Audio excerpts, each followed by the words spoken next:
라는 의혹들은 있었는데 그 의혹들이 굉장히 쉽게 사그라졌죠. 쉽게 사그라진 이유는 이재명 후보가 부산대병원에서 헬기를 타고 서울대병원으로 이송하면서 헬기 이송 특혜 논란으로 급격하게 프레임 전환이 됐었어요. 그래서 저는 그 당시 상황을 지켜보면서 누군가 이게 지금 프레임 작업을 하고 있구나 라는 걸 볼 수 있었는데,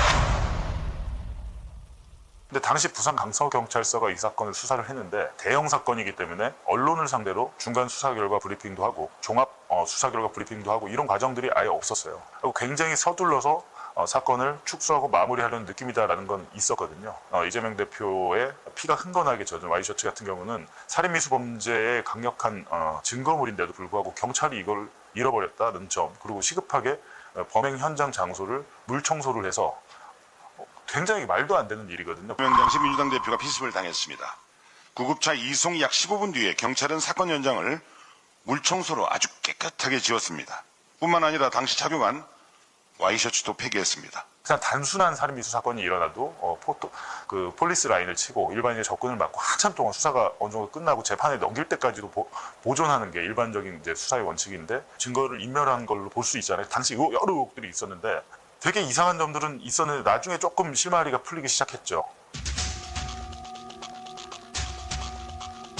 단순히 이 사람이 그냥 그 당일에 부산 가덕도 내려간 게 아니고 이미 이제 전날에 와서 숙박을 하고 내려갔을 때 숙박 장소로 이동할 때 누군가 자신의 벤츠 승용차를 이용해서 이 범인을 현장에 데려다주고 숙박을 하고 난 상태에서 이루어진 범행이었거든요.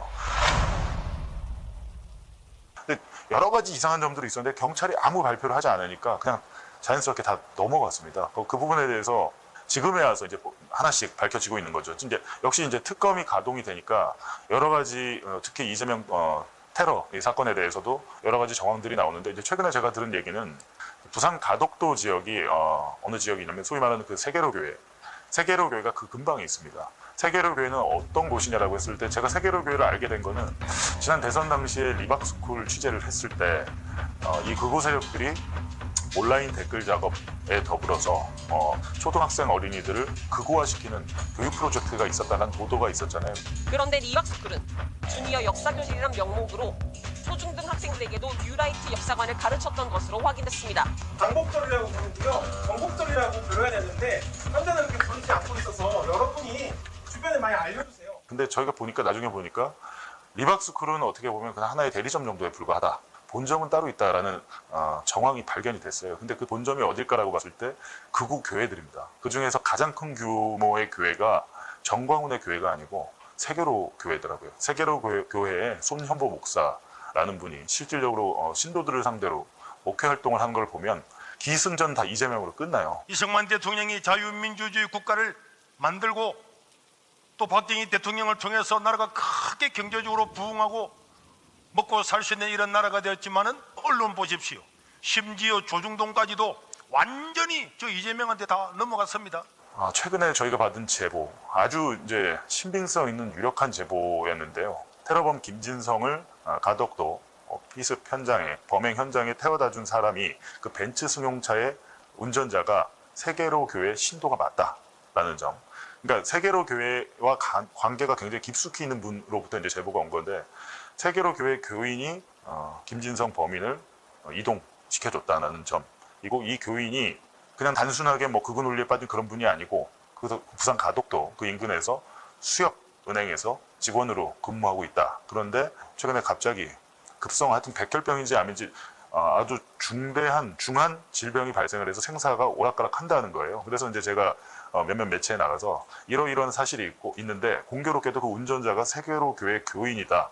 라는 점이 있고 김충식 씨 있잖아요. 최은순의 한때 내연남이었던 김충식의 수첩에서 세계로 교회 손 목사 그리고 7억 원 충남 아산 이렇게 써 있었는데 근데 자세히 써 있지는 않았지만은 거기에 이제 7억 원이라는 거액의 금액이 써 있고 세계로 교회가 한 메모장에서 발견된 걸 봤을 때 이거는 그냥 조작해서 쓸 수 있는 내용은 아닌 것 같다라는 점. 저희 제보 내용도 세계로 교회 교인이 이 김진성의 테러 범죄에 가담을 했다는 점들이 확인이 된 거잖아요. 그런 제보를 받고 있는 와중에 김상민 전 검사, 국정원의 그 검찰 특보에 대한 수사 과정에서 김상민이 당시 이재명 테러 사건에 대해서 이거는 테러가 아니고 단순한 그냥 커터칼 뭐 해프닝이다 이런 식으로 사건을 굉장히 축소해서 테러 지정을 하면 안 된다라는 보고서를 올렸고 법률특보였던 김상민은 커트칼 미수 사건으로 규정을 하면서 이 사건에 대해서 테러로 지정을 한다고 해서 실익이 없다라고 해서 테러 지정을 하지 말 것을 건의하는 그런 보고서가 있습니다. 그게 실제로 채택이 돼서 테러 지정이 안 된 거죠. 근데 테러 지정을 하고 안 하고의 문제는 굉장히 좀 큰 차이가 있는 게 문재인 정권에서 국가정보원은 국내 사건에 대해서 국정원 요원들이 정보 수집을 못하게 막아놨습니다. 근데 다만 예외가 있는데 테러 사건일 경우에는 국정원의 대테러팀이 투입이 돼서 그 테러 사건을 수사를 할 수 있거든요.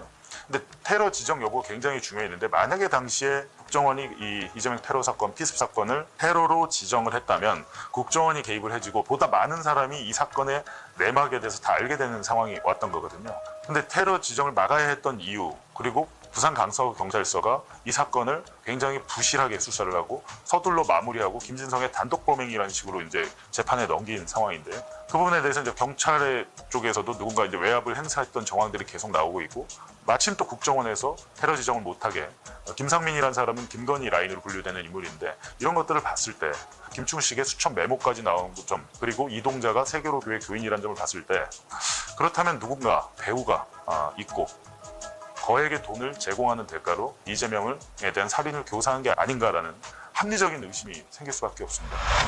올해 대통령이 바뀌고 나서 국가공인 1호로 테러 지적이 됐습니다. 네. 그래서 이제 수사 결과를 기다리고 있었는데 처음으로 첫 의미 있는 그 결과가 하나 나왔는데 네. 조력자가 있었대요. 그러니까 저기 우리가 얘기 듣기로 그 벤츠차로 그놈 태워다 준 사람 있잖아요. 그 말고 네. 계속 그 사람 부추긴 거야. 야, 이 영상 한번 봐봐. 죽여야 되겠지. 막 이걸 한 거예요. 그러면서 으쌰으쌰 화이팅 넌 할 수 있어. 했던 조력자와 누가 있어? 이 사람은 이제 설거 밝혀진 거고 네. 이들이 전 제일 이가 갈렸거든요. 그 당시에 현장 그냥 치워버렸다. 맞아. 피 이거 다 지웠잖아요. 영상 한번 우리가 보고 오시죠. 어떤 짓거리를 했는지. 사고 직후 10분 정도 지나서 저 짓거리를 합니다. 증거 인멸이야. 바로 경찰에서 와가지고 네. 생수를 사갖고 와. 물을 떠온 게 아니고 먹는 거. 지시가 있어. 저거 뒤에 있는 경찰서에서는 경찰차에서는 물을 어서 떠갖고 와. 너무 이상해. 다 둘러싸고 처음에 우산 씌워놨어 저기를. 그냥 급하게 지워요. 왜 그랬지? 원래 이 현장 보존이 핵심 아니에요? 네. 근데 피를 저렇게 많이 흘리셨던 거예요? 피가 그렇게 많은 건 아니고 이 정도가 이렇게 묻어 있었는데 그걸 다 닦아버린 거예요. 그리고 말씀드렸지 현장 보존을 위해서 뭘 쳐야 됩니까? 거기 바리게이트 막 이런 거 폴리스 치잖아요. 라인. 네, 폴리스 라인. 당연히 노랗게 있었지. 쳐야 되는 네. 거죠? 그거 없었어요. 그리고 중요한 거 저기 지웠다? 사진을 찍어야 될 거 아니야. 사진도 없어. 사진도 없어요. 뭐지? 이건 누가 지시한 거잖아요. 그리고 빨리 없애라. 거기서 뭐가 나올지 증거. 모릅니다. 그 단서가. 그 지혈을 했던 물품들. 네. 이런 것도 보존을 안 해요. 이 대통령의 셔츠도 병원 어디 버리는 데 가서 버린 거. 주워왔어요. 네, 주워왔어 나중에. 이 짓거리를 했는데 당시 수사를 공수처에서 했대요. 헐. 이거를 갖다가 그냥 혐의 없음을 해버렸어요. 말도 안 돼. 그래서 저 당시에 부산의 강서경찰서장이었을 거예요. 네. 그 사람 이름이 오영미. 네. 그분은 저렇게 해놓고 네. 떵떵거리다가 정상적으로 정년 퇴임을 해요. 그리고 저 밑에서 지시받고 했던 경찰 2명. 우리가 저 누구야 찾아야 된다 했는데 못 찾다가 박선원 의원인가 국회 나가서 찾았다라고 해가지고 야 이제 곧 잡히겠구나 했는데 그냥 조용히 지나가더니 태스크포스가 마련되고 난 이후에야 저 두 사람을 송치를 하게 된 거예요. 검찰에. 이런 어이없는 일이 있었잖아요. 대한민국에서 벌어지고 있었던 거예요. 우와. 너무 놀랍습니다. 이번에서 어떤 걸 의미 있는 발표한 거예요? 조력자가 있었다는 거랑. 또 뭐가 있어요? 그리고 저기 경찰들 네. 이제 수사를 제대로 받게 됐다. 다 묻어버렸거든요. 아. 자유당 시절도 아니고 야당 대표가 피습을 당한 자리를 그냥 대놓고 10분 만에 덮어버리는 이게 이거 너무 현대 선진국가에서 일어날 수 없는 일인데 이게 그냥 묻히고 있었다는 거예요. 맞아요. 그러면서 헬기로 이송해서 무슨 갑자기 프레임을 그런 식으로 바꿨잖아요. 그렇지. 이거 다시 되돌아본 이유가 두 가지인데 네. 하나는 정말 언론 보도의 작태예요. 우린 그날 그 순간에 이재명을 잃을 뻔했어요. 네. 맞아. 의사도 증언하지만 정말 간발의 차로 지금 네. 이 동맥이 안 잘렸다는 거니까 네. 그때 확률상 돌아가실 수 있는 확률이 더 높았는데 거의 기적으로 살아나셨어. 그런데 그 사건에 대한 보도 전체 2회 전 과정에 보면 오히려 뒤집어 씌워서 이재명 의원을 모욕하는 쪽으로 갔어. 막 헬리콥터 맞아. 피해를 받았다. 이런 언론 하나도 반성 안 한다는 점 하나. 네. 그다음 또 하나는 저 정도 규모의 테러면 최근에 우리 봤지만 미국에서 벌어진 것도 봤지만 이거 뒷부리를 쭉 캐면 그의 종교 관련이건 그의 유튜브 관련이건 심지어 정치 세력이건 고구마 줄기가 되게 다 있단 나오죠. 말이에요. 네. 이걸 사그리 캐야 되는 국가적 이 과제가 놓여진단 말이에요. 네. 테러 조직, 테러기 때문에 네. 하나도 안 했어. 안 했어요. 하나도 안 했어. 그러니까 그 당시 언론 보도를 잘 정리해서 벌어진 이 불행한 사건을 어떻게 뒤집어갖고 역전시키느냐의 과정으로 한번 이게 정리가 될 필요가 있고 네. 진상은 진짜 제대로 나와야 돼. 지금 TF가 하고 있으니까 기대는 하겠는데 얼마나 할지. 저는 되게 위에서 지시가 있지 않았고서야 그때 언론에서 커터칼이다. 별로 막 되게 위중하다. 이런 게 아니라 되게 가벼운 어떤 그냥 해프닝처럼 나오는 기사들이 많았어요. 그러니까 국정원이 제일 나섰대고 이번에 들어간 국정원에 김상민. 김상민. 네. 김상민이가 뭐 컨트롤을 했다고 그러는데 아무것도 아닌 걸로 자가 제일 먼저 결론이 난 것 같아. 어. 그래서 아무것도 아니었다. 커터칼은 긁혔다. 안철수가 그랬잖아. 목 조금 긁힌 것 같고 저렇게 난리를 친다. 근데 저는 그거 보면서 안철수 인간 아니다. 와, 저 짐승됐다. 의사였던 사람. 그래서 아무것도 아닌 일 해프닝으로 만들자. 두 번째는 그거 갖고 난리쳐서 특혜받은 자로 만들자. 이 두 가지가 결합돼서 말도 안 되는 일이 벌어졌는데 우리 같은 사람이 안 믿었겠지만 매일 종편에서 방송했으니 얼마나 많은 사람들이 똑같이 그 생각에 끌려갔겠냐고. 다 죽어버렸으면 좋겠어요. 진짜 너무 사람 목숨 가지고 인간이 아니야. 정파적으로 뒤집어갖고 이용하고 작전 짜고 말이죠. 그래서 내란당 것들이 끔찍하다는 거예요. 뭔가 사법적으로도 미친 듯이 죽이려고 했는데 안 되니까 저는 이렇게 물리적인 방법으로라도 이재명 대표를 없애려고 했던 거 아닐까? 그죠. 이렇게밖에 의심이 안 돼요. 그러니까 아까 말씀하셨듯이 뒤에 있던 그 배우를 캐내야 됩니다. 왜 캐내야죠. 이게 더 의심이 되냐면 국정원 얘기 잠깐 하셨지만 김상민이라는 애가 거기 김건희 라인이거든요. 어디 공천줄에다가 거기다 박은 거예요. 안 되니까. 네. 그런데 걔가 커터칼로 이렇게 바꾸면서 이제 대강 빨리 마무리를 내야 된다라고 했던 시점이 그 언제 요거를 딱 그냥 끝내 이렇게 커터칼이야. 끝낸 게 그 윤석열의 탄핵 선거 하루 전이에요. 누가 봐도 탄핵될 것이다 라고 얘기하던 그때 네. 그럼 얘들이 왜 이렇게 마음이 급했을까? 이거 내일 탄핵되고 나가지고 여기 컨트롤하는 타워들이 바뀌게 되면 이거 우리 묻으려고 하는 거 이거 다시 까진다. 빨리 끝내버리고 버리자. 이런 움직임이 아니었을까라는 의심을 받을 수밖에 없는 거죠. 그래서 그거 파헤쳐야 되는 것이고 물론 다 감춰놨겠지만 그리고 당시 그 강서경찰서장이라는 오경미 씨가 네. 본인은 윗선의 지시를 받지 않았다라고 얘기를 했대요. 그럼 본인이 처벌 받아야죠. 그렇죠. 본인 처벌 받아야죠. 지금 본인 스스로는 명예롭게 정년 퇴임했습니다. 지금 민간인이니까 더 제대로 받아야죠. 네, 본인 경력을 갖다가 진짜. 다 없애야 돼요. 진짜 불명예스럽게 만들어야 영감 됩니다. 받고 살겠네 그러면은. 이런 기본도 안 돼 있는 지시를 내린 경찰서장이 나 경찰서장 출신이야. 네. 나오면서 어디 댕기면서 한 말씀 하시죠. 그럴까? 이러고 댕긴다고요? 이거 놔두면 안 되죠.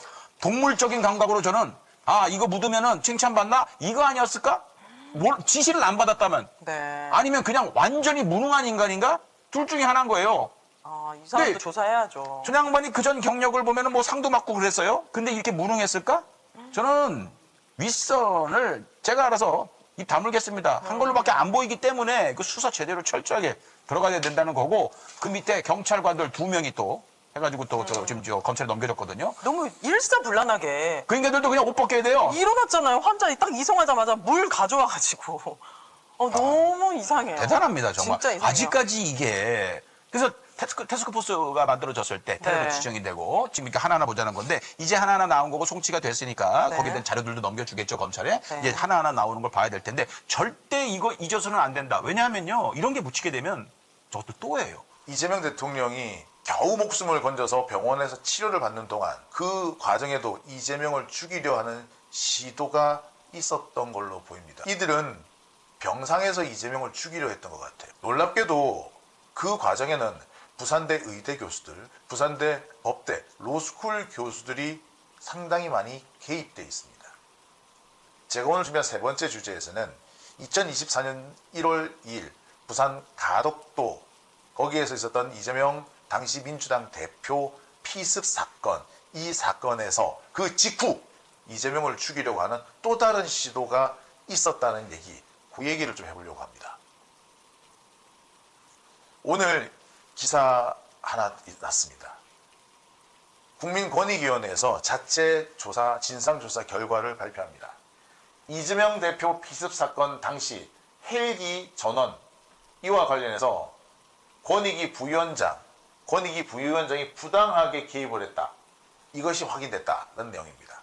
요게 무슨 내용이냐 하면요. 당시 이재명 대통령 부산대 병원으로 이송이 되죠. 부산대 병원으로 이송이 됐는데 부산대 병원에서 치료를 받는 게 아니라 서울대 병원으로 옮겨옵니다. 당시 부산대 병원은요, 분위기가 되게 이상했어요. 부산대 병원의 의사들 대부분이 정치적으로 되게 편향적인 사람이었습니다. 이재명한테 매우 좀 적대적인 사람들로 가득 차 있었어요. 당시 이재명 대통령의 담당 주치의도 이재명에 반대하는 행동을 했던 그런 사람들과 꽤 가까운, 제가 당시 자료들이 있는데 그 자료를 보면은 아찔한 내용들이 많습니다. 그 당시에 공개적으로 거론하진 않았지만 민주당에서는 그 점을 염려하지 않을 수가 없었습니다. 이재명 대통령의 목숨이 경각에 달려 있는데 신뢰할 수 없는 의사한테 집도를 맡긴다? 저도 하기 어려워요. 차라리 시간이 걸리더라도 서울로 모셔오는 게 훨씬 안전하다고 판단했을 겁니다. 그런데 바로 그 서울로 옮겨가는 과정, 헬기로 이송된 이 과정에 대해서 당시 권익위가 문제 제기를 합니다. 이재명은 당시 서울로 옮겨갈 필요가 없었는데 특혜를 베풀어서 그래서 이재명을 서울로 옮겨줬다. 그래서 담당 소방관들 얘들 처벌해야 된다. 공무원 행동 강령을 위반했다. 요딴 소리를 합니다. 아니 응급 환자를 헬기로 실어 날랐는데 이게 왜 공무원 행동 강령에 위반된다는 거냐? 이유는 간단해요. 부산에서 치료하면 되는데 왜 서울로 데리고 갔냐 이거야. 아니 부산에서 치료를 하든 서울에서 치료를 하든 어쩌라고. 이게 정말 심각했던 것이 만약에 이재명 대통령이 당시 헬기가 아니라 차량으로 이동했다면 4시간 넘게 이동을 했어야 됐어요. 그러면은 솔직히 생명을 장담 못합니다. 그렇다고 해서 부산대병원에 계속 있느냐? 아니요. 부산대병원의 의사들, 그 의사들 중 상당수, 특히 이재명 대통령을 치료했던 이거 심혈관 관련 전문의들, 부산대병원의 그 전문의들 중에는 정치적으로 이재명 대통령에게 반대했고 그 반대한다는 성명 발표에 가담한 사람도 있었어요. 실제로 그런 사람이 있었어. 그 사람이 집도를 할 수도 있었어. 나라도 거기에서는 치료 못 받아. 당시 경정맥, 목에 있는 정맥이 덜렁덜렁 했단 말이야. 까딱 잘못하면 경정맥이 끊어졌어요. 그럼 죽어 사람. 그런데 나를 정치적으로 반대하는 사람이 내 목에 칼을 들이미는 상황이야. 여러분 같으면 그거 받겠습니까? 나 싫어하는 의사한테 목을 맡기겠어요? 나 싫어하는 의사한테는 치료받기 싫어요. 그죠? 그래서 옮긴 건데 이걸 가지고 공무원 행동강령 위반이라 그랬어. 그래가지고 담당 공무원들 있잖아요. 소방관들 감옥에 쳐달라고 그랬어. 감옥에 못 집어넣으면은 어떻게 한다고? 네. 징계해서 해임하려고 했단 말이야. 이들이 이런 짓을 한 이유는 딱 한 가지예요. 이재명 대통령이 부산에서 못 움직이게 하는 거야. 그거였어. 부산에서 못 움직이게 하거나 안 그러면 차량으로 이동하는 중에 사망하게 만들려고 한 거야. 정말 티나지 않게. 자, 제가 아까 그 얘기를 했습니다. 우리 다시 기억을 되돌려보죠. 이재명 대통령에 대한 그 가덕도 테러 사건 났을 때 119가 20분 넘게 있다가 출동했다 그랬죠. 부산이 외진대가 아니에요. 가덕도 외진대라고 하더라도요. 그렇게까지 시간이 많이 걸리는 데 아닙니다. 가덕도 말이 가덕도죠. 다리 연결 다리 있어요. 20분씩이나 걸릴 이유가 없어요. 근데 20분씩이나 걸렸네? 이것부터 이상하지 않습니까? 그래 놓고 하필이면은 이송돼 간 데가 정치적으로 이재명을 아주 싫어하는 의사가 있는 병원으로 갔어. 뭐예요 이거? 누가 봐도 죽이려고 하는 의도 아닙니까? 이걸 음모론이라고 말하는 사람이 있을지도 모르겠어요. 그런데 설명이 됩니까? 우연히 몇 번이 반복이 되잖아. 119는 왜 하필? 알고 봤더니 119가 하필 그 시점에 허위 신고가 몇 건이 들어왔어요. 그래서 주변에 제일 가까운 그 소방서에 구급차가 출동한 상태였어. 그래서 창원에 있는 애가 왔다고. 그래서 40분, 20분이 걸린 거예요. 정말 공교롭지 않습니까? 왜 하필 그때 허위신고가 집중됐을까? 이거 조직적인 개입이 아니라면 불가능해요. 근데 해필이면 또 이송돼간 병원에 누가 있다고? 이재명을 정치적으로 매우 혐오하는, 싫어하는 게 아니라 혐오하는 의사들이 있어. 주치의가 될 수도 있는 상황이었어.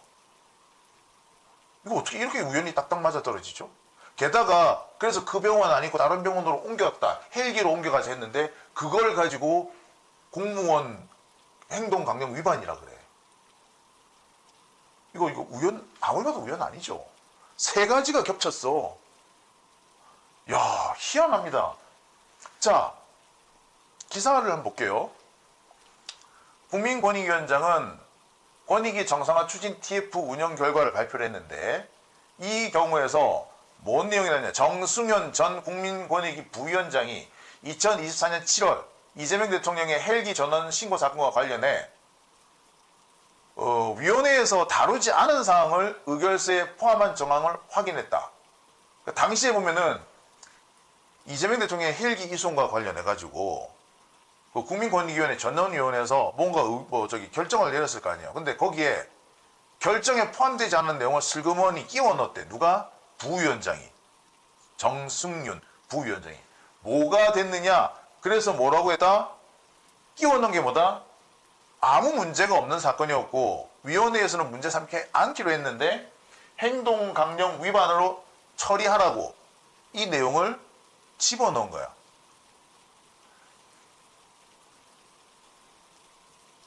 원래는 야 이렇게 하면 안 돼. 그렇게 하지 마세요. 라고 이렇게 그냥 입장 표명만 하는 걸로 마무리를 하려고 그랬대. 입장 표명만 하고 구체적으로 뭐 공무원들한테 어떤 징계 처리를 하라 이런 내용 포함이 안 돼 있었대요. 근데 부위원장이 몰래 집어넣은 거야. 이거 공문서 위조죠. 공문서 위조예요. 공문서를 위조해서라도 이재명을 도와준 공무원들을 처리하려고 했던 거야. 내쫓으려고 했던 거예요.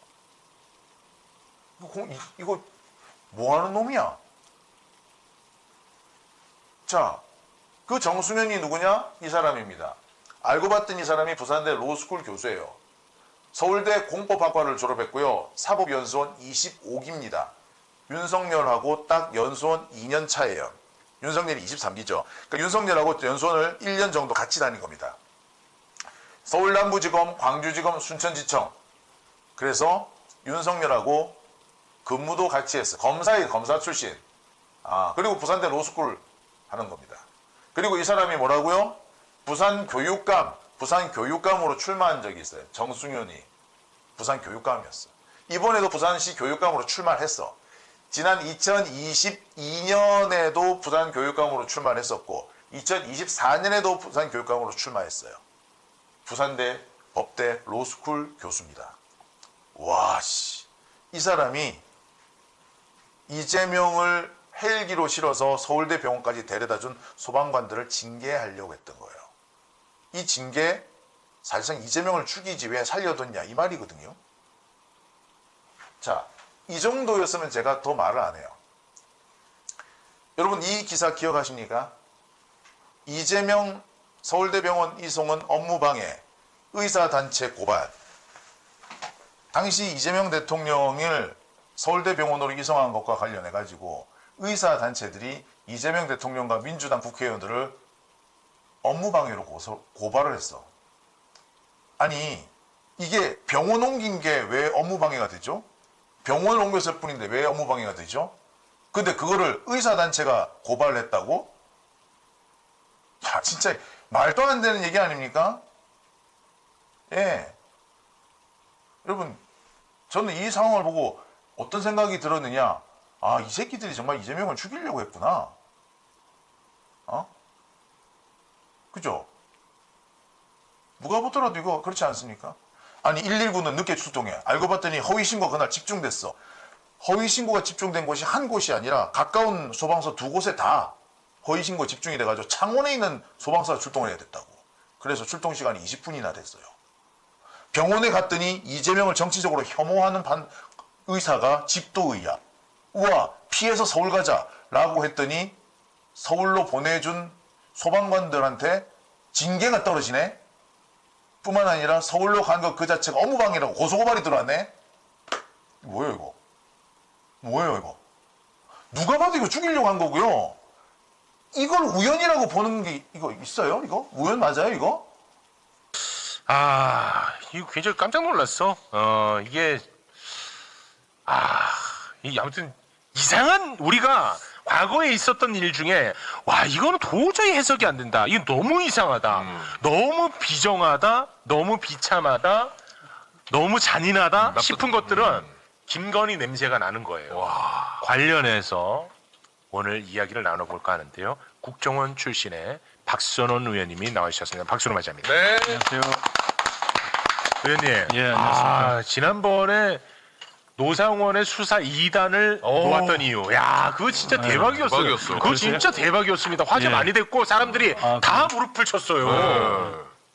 원래 정보라는 게 취합하면 분석하고 그거 대박이었어, 진짜. 전망까지 해야 되는 것이 정보의 임무입니다. 좋았습니다. 처음 들었던 분석이었어요. 근데 그 진짜 딱 이해가 되는 분석이었죠. 네. 자, 오늘은 근데 좀 굉장히 무겁고 무서운 이야기를 나눠볼까 합니다. 2024년 1월 3일에 이재명 대표가 테러를 당해서 목숨을 잃을 뻔했습니다. 근데 사건 직후에 너무나 이해하기 어려운 일들이 많이 나왔어요. 갑자기 사건 현장을 물청소를 해버린다든가. 맞아요. 그리고 사고가 딱 나자마자 나왔던 보도들은 뭐 경상이다. 뭐 그런 정말 이해할 수 없는 뭐 과도로 찔렸다.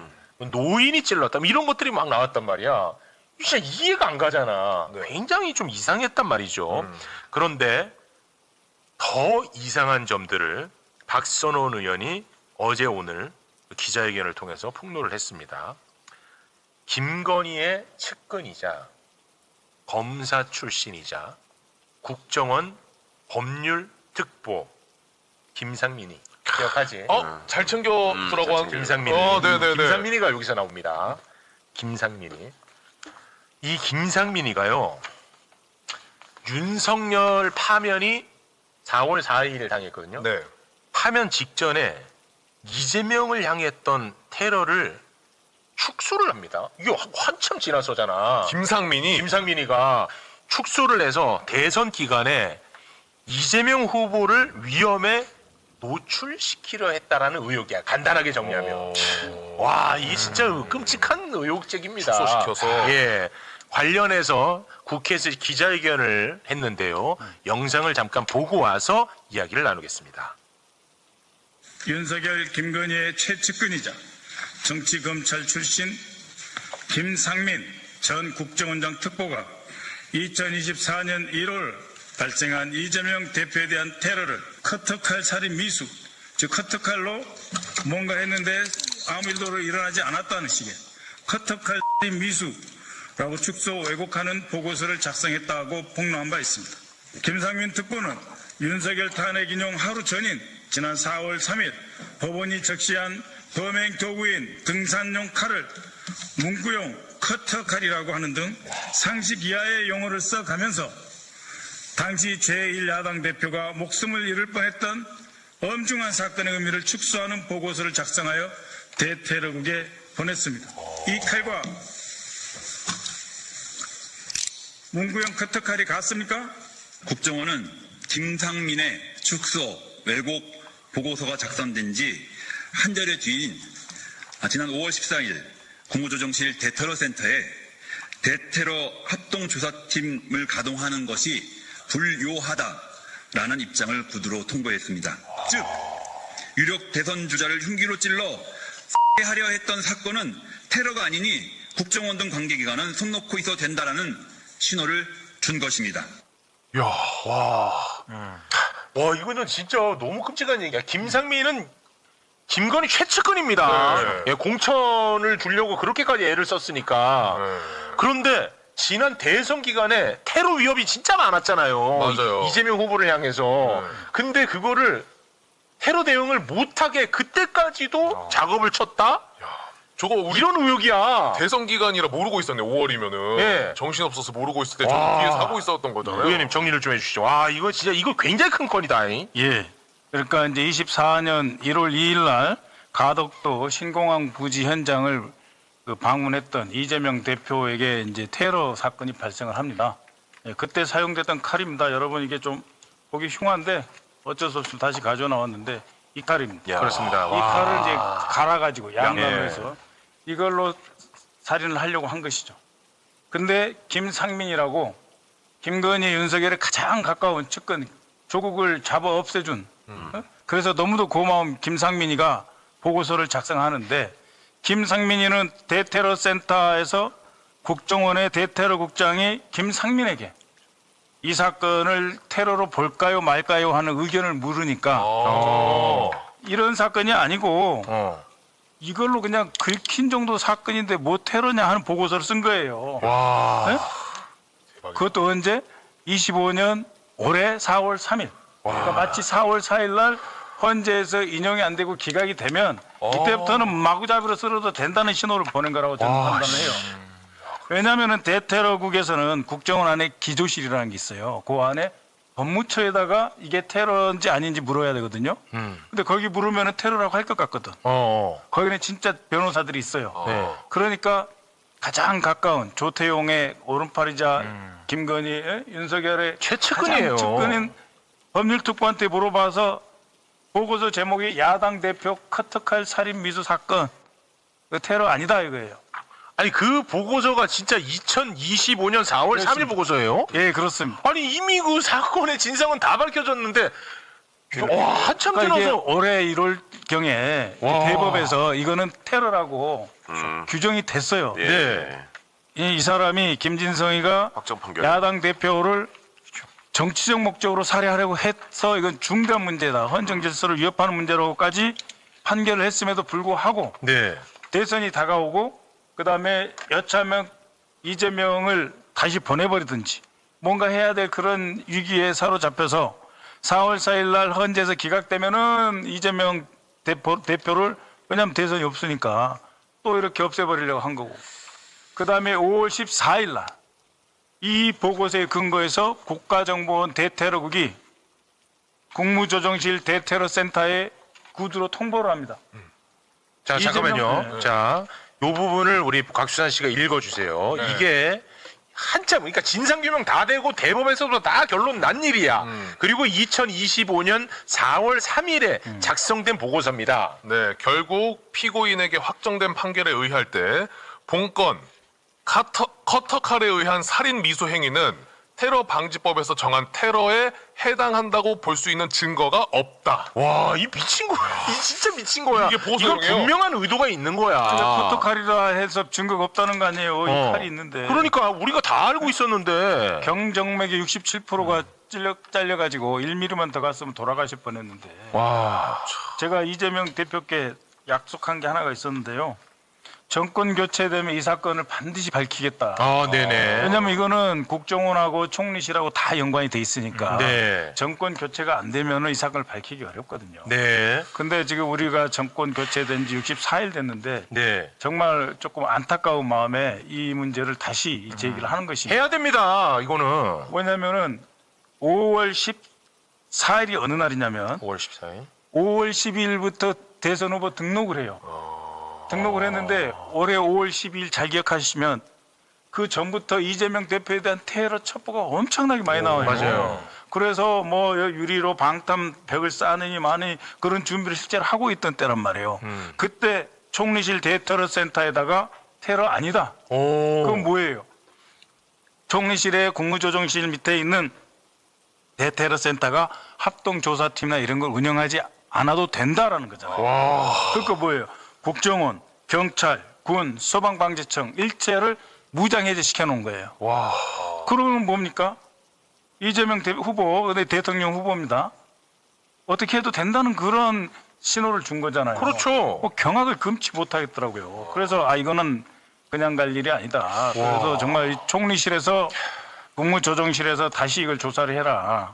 그리고 국가정보원에서는 이런 판단 다시 내려야 된다. 그리고 검찰과 부산경찰청에서 이거 재수사해야 됩니다. 그러니까. 그런 문제 제기를 이제 어제 기자회견을 통해서 했습니다. 야, 이건 진짜 심각하다. 아니 그때 또 가뜩이나 테러 위협의 제보가 많이 들어왔는데 그때 너무 이상하게도 국민의힘 쪽에서 엄청나게 조롱을 많이 했어요. 박규택이가 그 방검복 입고 네, 방검복 입고 나와서 조롱하고 뭐 맨날 아무튼 그 사람들이 나와고 맨날 그 보호막을 자꾸 없애려고 그러니까. 그런 얘기들을 많이 했거든. 근데 물밑에서는 또 김건희 측근이 이건 테러가 아니라는 것을 또 작업을 하고 있었어. 예. 이게 진짜 끔찍한 일이라니까요. 그래서 혹시 이 파일을 혹시 띄울 수 있을지 모르겠는데요. 다 띄워드립니다 저희가 오늘은. 한번 차분하게 좀 이야기. 이건 뭐냐면은요. 24년 1월 2일 사건이 나고 10시경에 소방 구급 발생 일보가 나옵니다. 소방 구급 발생 일보에서 뭐라 그러냐면은 이 사건에 대해서 괴한에게 피습되었고 목 1.5cm 열상 칼로 찢겼다는 거예요. 패여서 찢겼다는 뜻이거든요. 네. 이런 사건이다 해서 소방청에서 보고를 올립니다. 소방청에서. 그런데 일보. 바로 직후에 다른 직후에. 보고서가 올라갑니다. 이건 뭐냐? 대테러 종합상황실 2보가 올라가요. 2보. 2보에서는 뭐예요? 이건 작성은 어디서 하는 거예요? 그러니까 대테러 종합상황실인데 예. 이재명 대표 의식 있음. 요게 왜 올라갔느냐? 부산대학교 응급실에 국정원 부산지부 대테러과 과장이 이 현장에 있었어요. 부산대 의대 응급실에. 그래가지고 이자가 나타나가지고 대통령님이 이재명 후보 대표가 살아 계시는 것을 확인하고 살아있다 이런 식으로 보고를 올리니까 의식 있음 이렇게 가는 거예요. 의식 있음 적혀 있고. 그러니까 별거 아니네 이렇게 이제부터 완전히 뒤집기가 시작되는 거예요. 그래서 60, 70대 노인이고 괴한이 아니고 과도도 적고 과도가 여기서 나오네. 과일 깎는 칼이고 과도.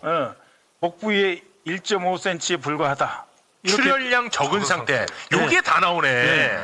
그런데 아까 그 보고 체계 있지 않습니까? 이 보고 체계 보고 체계. 이거를 보시면 제1보 소방일보는 소방방재청에서 대테러 센터로 올라가는 거예요. 총리실로. 네, 총리실. 그거를 뒤집어 엎는 보고서가 국가정보원 쪽에서 센터로 2보가 올라간 거예요. 국정원 쪽에서. 그래서 그 2보가 올라가는 갖고 완전히 물타기 시작되고 딱 12시 지나면서부터는 헬기 갑질로 이걸 뒤집어 버리잖아요. 그것도 국정원 작품이라고 보시는 거예요? 저는 그렇게 봐요. 왜냐하면 헬기 갑질로 하면서 온갖 유튜버들이 다 난리 났었어요. 우리 이재명 대표가 마치 무슨 자작극 꾸민 것처럼 뒤집어 버려요.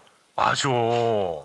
대테러 방지법에 의하면 이런 것을 일체 금지시키게 돼 있거든요. 테러 피해자를 보호해야 될 의무가 있어요. 테러 방지법에 의하면 국가정보원은 테러 피해자를 보호해야 되는데 보호하는 게 아니고 오히려 별거 아니다 해놓고 오후부터 뒤집어 버린단 말이에요. 이제 알겠다. 그러니까 생각해 봅시오. 만약에 그렇게 뒤집힌 과정에서 우리 대표님한테 정말 무슨 일이 있었어 봐요. 그러면 사고로 끝나버리는 거예요. 아니, 봐봐. 이게 자연 발생적으로 사람이 죽을 뻔했어.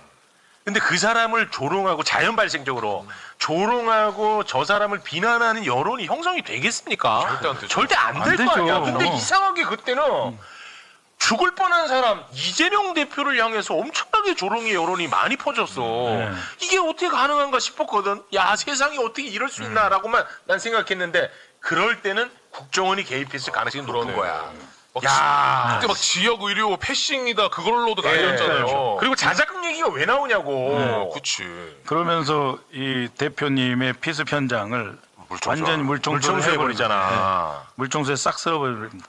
그때 제가 저 현장에 나중에 갔고 그 교수를 찍은 사람한테 받은 그 동영상으로 지목한 두 사람입니다. 사건 현장 훼손한 저 두 사람. 저 두 사람은 제가 부산경찰청하고 어디다도 무조건 다시 수사하라고 할 겁니다. 그래서 어떻게 됐어요, 저 사람들? 저쪽 동영상을 다 떠가지고 지금 한 사람 한 사람 사진을 제가 만들고 있어요. 사진첩을 만들어서 경찰청, 그 다음에 공수처, 그 다음에 부산경찰청에 다 보낼 겁니다. 저 사람 찾아봐서 아직은 못 찾았군요. 누군지는 모르는 거죠? 얼굴 사진만 지금 다 한 20명 모으고 있어요. 그러한 그 잔인무도한 사건인데 와, 그때 이게 대선 때까지 이어질 거라고는 상상도 못했어. 그러니까요. 이상민이 그때 나와서 제대로 한번 한 거잖아요. 그거 별거 아니야 라고 육군에서 같이 해준 거잖아요. 김상민이. 김상민이. 김상민이는 진짜 김건희 최측근입니다. 그러니까요. 김영선이를 어렵게 공천 꾸겨 넣었었잖아. 2022년 6월에. 네. 근데 그랬던 김영선이를 쫓아낼 때 얘를 시켜주려고 쫓아냈던 거라니까. 그 자리에. 그러니 김건희가 얼마나 사랑하는 인간이야. 그러니까 최측근이야. 근데 그거 안 되니까 결국에 국정원으로 또 넣어준 거고. 국정을 넣어줬지. 근데 하나만 더 하면 이 우리 대표님 당시 피습됐을 때 이 사진 네, 그건 너무 그렇죠. 끔찍해서 덮을까요? 네, 그건 네. 좀 너무 끔찍하니까. 정말 네. 이런 분 이 사건을 다시 이제 수사를 해야 됩니다. 네, 이건 무조건 해야 됩니다. 왜냐하면 이거 2024년 1월에 머물러 있는 문제도 큰데 거기서 멈춘 게 아니라 대선까지 이어졌다는 게 커요. 그러면은 이건 김건희 냄새가 안 난다고 보기 어렵죠, 맞죠? 맞아요. 김건희. 이거는 이재명 이번 5월이니까 대통령 후보에 대한 공격해도 된다라고 하는 테러 조장 행위가 아니냐. 그렇습니다. 그 수사를 해야 됩니다. 대테러국이. 근데 더 웃긴 건 뭔지 아세요? 그 테러국장이 지금도 있어요. 지금 그 테러국장이 1년 반에 3번 승진합니다. 와. 3급, 2급, 1급으로. 1년 반 만에요? 예. 있을 수 없는 일이에요. 국정원은 진짜 어렵거든. 이거 간첩 잡아도 이렇게는 승진 못합니다. 와, 그러니까 승진해? 아주 초동 단계부터 이 사람이 계속 끼고 다니면서 이 사건을 은폐하고 왜곡하는데 공을 세운 사람이다. 그리고 이 공을 세운 과정에서 1급 국장이 되고 이런 과정에서 조태용과 이 김상민은 엄청나게 봐주기를 한 거다. 그래서 이거는 감찰 조사뿐만 아니라 수사 의뢰를 해야 된다, 국정원이. 저는 이렇게 주장을 하고 당시에 그 부산대 의대 응급실에 갔던 대테러 과장이 있습니다. 부산지부 대테러 과장. 그 이름도 아는데 그 사람도 다시 수사하고 그다음에 그 국무조정실에 있는 그 대테러 센터장은 김혁수 이름 말해도 돼요. 김혁수 장군이 있고 그 밑에 정모 기획관이 있어요. 네, 그 기획관도 지금 수사를 해야 된다.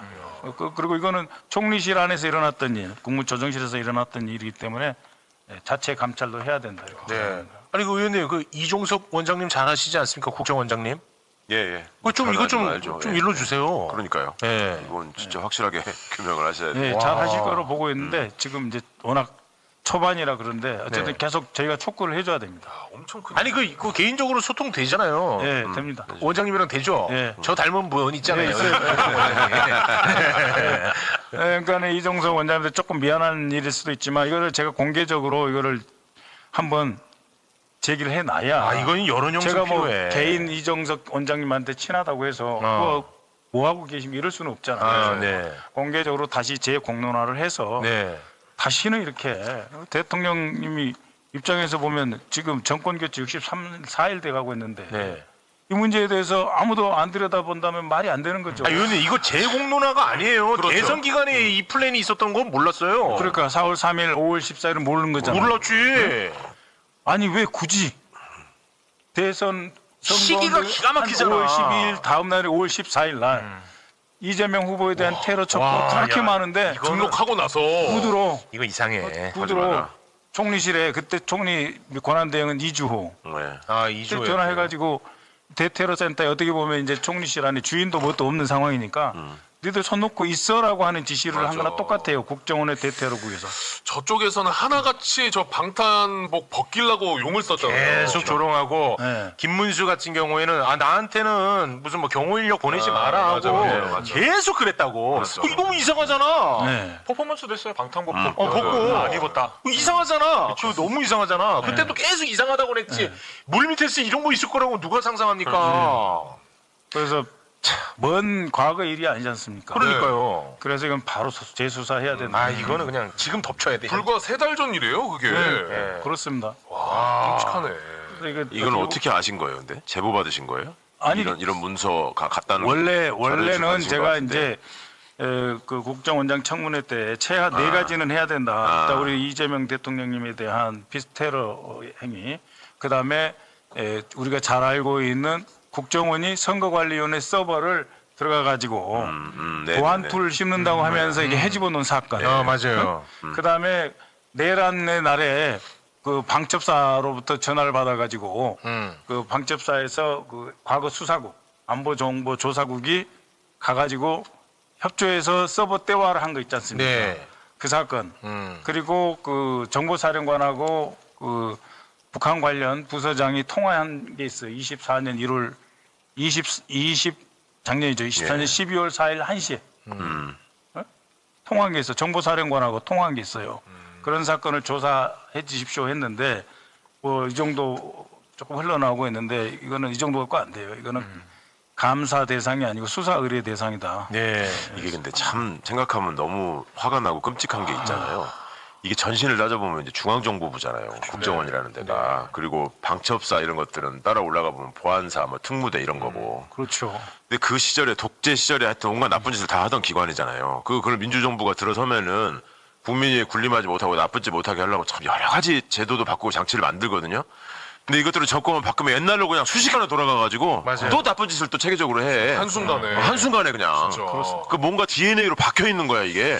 그 사이에 수십 년 동안 많은 사람들이 오갔는데도 나 그리고 이건 진짜. 이제 그 사이에 증거인멸 다 했고 말 다 맞춰놨는데 이 정도 나온 거거든요. 네. 그 의원님. 예. 그것까지도 하나 좀 추가하면 안 돼요? 그 자승 스님. 아, 그것도 추가하려고. 어. 네, 자승 사건. 이거 굉장히 냄새가 아주 예. 진하게 나거든요. 예. 근데 자승 그거를 사건. 관심을 좀 안 가지시더라고. 아니 아직 거기까지는 지금 못 들어가고 있는 것 같은데 당연히 해야죠. 그거 가야 돼요. 자승 스님 사건은 예. 반드시 해야 됩니다. 그거 들어가야 돼. 실제로 국정원에서 나갔죠 그때. 그렇죠. 아니 단체로 나가. 많이 국정원에서 나갔지. 70에서 80명이 나갔다는 단체로 거예요. 나갔잖아요. 엄청나게 나간 거예요. 네. 아니 간첩작으로 다 갈 때도 대여섯 명도 안 나가요. 그렇죠. 근데 밤에 불났다고 스님 불났는데 그 먼 데를 또. 그거를 70명, 80명이 나갔다고 하잖아요. 자승 스님. 대테러국하고 안보정보 수사국 두 군데 합쳐가지고 순식간에 보냈다고 하지 않습니까? 이거 네. 조사해야 돼요. 증거는 다 있습니다. 다 있어요. 다 거기 있어요? 정말 바늘 하나까지라도 다 증거는 그리고 이미 온갖 국정원에 기관에 있다. 이제 검사들이 파견 나가가지고 무슨 자리에 가 있는 걸 우리가 항상 비판했잖아요. 네네. 그럴 때 쟤들이 공식적으로 내세우는 명분은 검사가 가가지고 엄정한 법적 검토를 통해서 내부 비리나 이런 것들 아니면 내부에서 뭐 없어지는 사건들 이런 거 안 되게 긴밀하게 일하고 그 다음에 합법적으로 또 인권을 보장하면서 행정이 이루어지게 하기 위해서 필요하다. 네. 이런 식으로 하면서 맨날 국회에다 빼 그런 식으로 하거든. 가서 하는 짓 보면 이런 거를 오히려 일도 나쁜 짓 출전시키고 하는, 나쁜 짓 하는 이런 데다가 머리를 쓰고 이거 이것도 진짜 정말 심각합니다. 근데 어찌됐든 간에 이상한 일은 결국은 김건희 이름이 바로 수면 위로 떠오른다는 사실. 그렇죠. 와, 바로 그겁니다. 아까 중간 총매로 항상 검찰이 끼고 그다음에 김건희가 이렇게 있고 검찰과 김건희는 네. 정말 한 몸처럼, 한 몸처럼 보는 거예요, 움직여. 지금. 그리고 크고 중요한 사건일수록 여기 이게 그렇죠, 핵심이에요. 그렇죠. 네. 아무것도 아닌 사건에는 김건희가 끼지 않아요. 네. 중요한 사건, 반드시 우리가 짚어봐야 할 사건에는 반드시 김건희가 있다. 네. 그다음에 돈을 먹을 수 있는 사건. 네. 여기 돈 없이 들어가야 돼. 그렇습니다. 그래서 아까 그 뭐 큰 거 한 장 하는데 그거에 한 장은 옛날에나 지금이나 1억인데 큰 거 한 장은 저는 1억이라고 보지 않습니다. 권성동이 큰거 한 장이 1억 아니에요? 아니 그냥 한 장이죠 그거는. 아, 그거는 그냥 한 장이야? 그냥 한 장이지. 요새 어떤 세상인데 1억이 그냥 한 장이지. 그럼 큰 거 한 장은 최하 10억이죠. 저는 그렇게 봐요. 누가 한 장 서포트 해가지고 적어 놓습니까? 큰 거 한 장 하니까 적어 놓는 거고. 그것도 대선 자금으로 쓰라는 취지잖아요. 지금 저 사람 메모라이로 하면은. 근데 그걸 1억 주고 생생될 수는 없지. 만약에 1억인데 굳이 문자까지 보내서 뭐 이 돈 잘 쓰세요 하면 권성동이가 좀 짜증낼 만한 금액입니까? 1억은? 1억은 짜증내죠. 왜 이렇게 톤들이 커졌어? 다들 왜 이렇게 커? 규모가 커진 겁니다. 경제 규모도 그렇고. 경제 규모. 그리고 선거 자금으로 쓰려고 하면 1억은 좀 부족할 수도 그럼 있으니까. 좀 작은 돈이죠. 지금 그 특경법 같은 경우에 뭐 5천만 원 이상이면 맞아요. 1년이고 그거 올려야 뭐 된다고 1억에 많이 하죠. 1년인데 요새 다 올려야 된다고 하는 게 경제 규모가 커져서 그런 거잖아요. 10억은 대주주 안 된다고 또 똑같은 거고 마찬가지에 큰 거 한 장이 어떻게 1억입니까? 의원님. 네. 그 국정원 관련 이슈를 의원님과 저희가 좀 다음에도 밀도 있게 다뤄야 될 것 같아요. 왜냐하면 지금 그 사건을 잘 모르시는 분들이 많네. 저희가 한번 다루긴 했었는데 자승스님 관련해서. 네, 그렇죠. 그걸 저희가 모두 하나씩 국정원 이슈를 한번 좀 다뤄보면 좋을 것 같습니다. 그렇게 하시죠. 알겠습니다. 오늘은 그럼 여기서 마무리를 짓겠습니다. 박수원 TV 한번 해주시죠. 박수원